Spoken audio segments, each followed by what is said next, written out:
नमस्कार, मी विजय चव्हाण, तहसीलदार अंबड. मागच्या काही दिवसापासून माझ्याकडे मोठ्या प्रमाणात उशिराने जन्ममृत्यू नोंदणी होण्याबाबतचे जे काही आदेश असतात त्यासाठी संचिका प्राप्त झालेल्या आहेत. 31 डिसेंबर 2025 पर्यंत 1745 संचिका या ठिकाणी प्राप्त झालेल्या आहेत. त्यापैकी सुनावणी घेऊन म्हणजे मी सुनावणी जुलै ऑगस्टच्या नंतर सुनावणी सुरू केलेली आहे. त्यापैकी 363 जन्ममृत्यू आदेशावरती सविस्तर सुनावणी घेऊन आदेश केलेले आहेत. एक सुनावणी घेण्यासाठी किमान 20 ते 25 मिनिटाचा वेळ लागतो. म्हणजे आपण आठवड्यातून एक दिवस जरी आपण कंटिन्यू जर ठेवलं तरी सुद्धा 25 ते 30 संचिकेच्या वर होत नाही. तरी सुद्धा मी 40 संचिकेच्या आसपास मी काढण्याचा माझा प्रयत्न असतो. अशा पद्धतीनं अनेक संचिका सुद्धा मोठ्या प्रमाणावर प्रलंबित आहेत. त्यासोबतच काही संचिका हा जो जन्म किंवा मृत्यूचा उशिराने आदेश देण्याबाबतचा जो काही विषय आहे हा विषय थेट कोणत्या प्रमाणपत्राचे नसून हा थेट देशाच्या नागरिकत्वाचा विषय आहे आणि देशाचं नागरिकत्व आणि देशाची सुरक्षिततेचा विषय पाहता यामध्ये सर्व काळजीपूर्वकच शासन निर्णयाप्रमाणेच निर्णय घेणे अपेक्षित आहे. त्यामुळे अनेक ठिकाणी काही लोक हे त्या सदरबाबत अफवा पसरवण्याचा सुद्धा प्रयत्न करतात. कृपया करून यामध्ये कोणत्याही प्रकारच्या अफवांवरती आपण विश्वास ठेवू नये.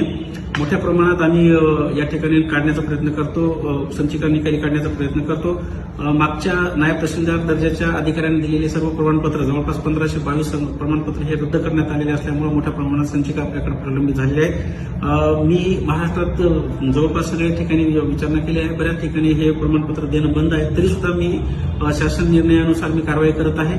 सदर याच्यामध्ये कागदपत्र महत्वाचे आहेत. कागदपत्रासोबतच सुनावणी सर्वात महत्वाची आहे. शासन निर्णय बघितला असता त्यामध्ये जन्म प्रमाणपत्र देत असताना त्याच्यामध्ये टीसी, त्याच्यानंतर बोनाफाईड, त्यानंतर दवाखान्याचा पुरावा, लसीकरणाचा पुरावा, त्याच्यानंतर जे काही रहिवास आहे त्याचा पुरावा, असे अनेक पुरावे त्यामध्ये लागतात.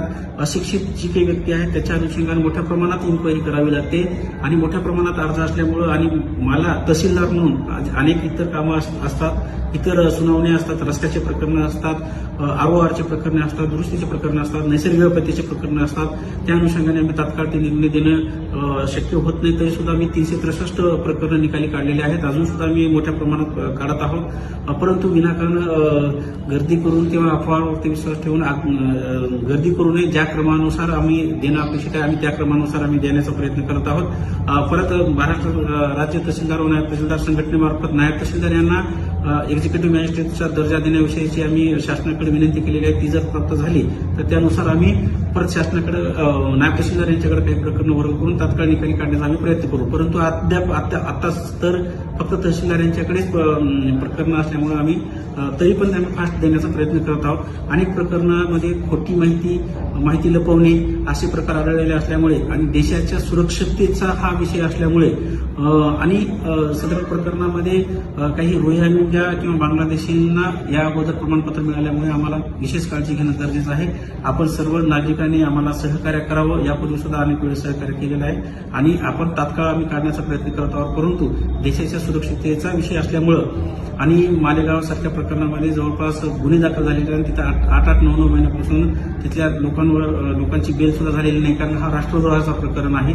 त्यामुळं आम्हाला काळजीपूर्वकच शासन निर्णय जे काही शासनाने ठरवून दिलेला आहे काळजी एसओपी त्यानुसारच आम्हाला पुढे जावं लागतं. त्यामुळं त्याला जाऊन आम्हाला कोणतेही प्रमाणपत्र देणं शक्य होत नाही.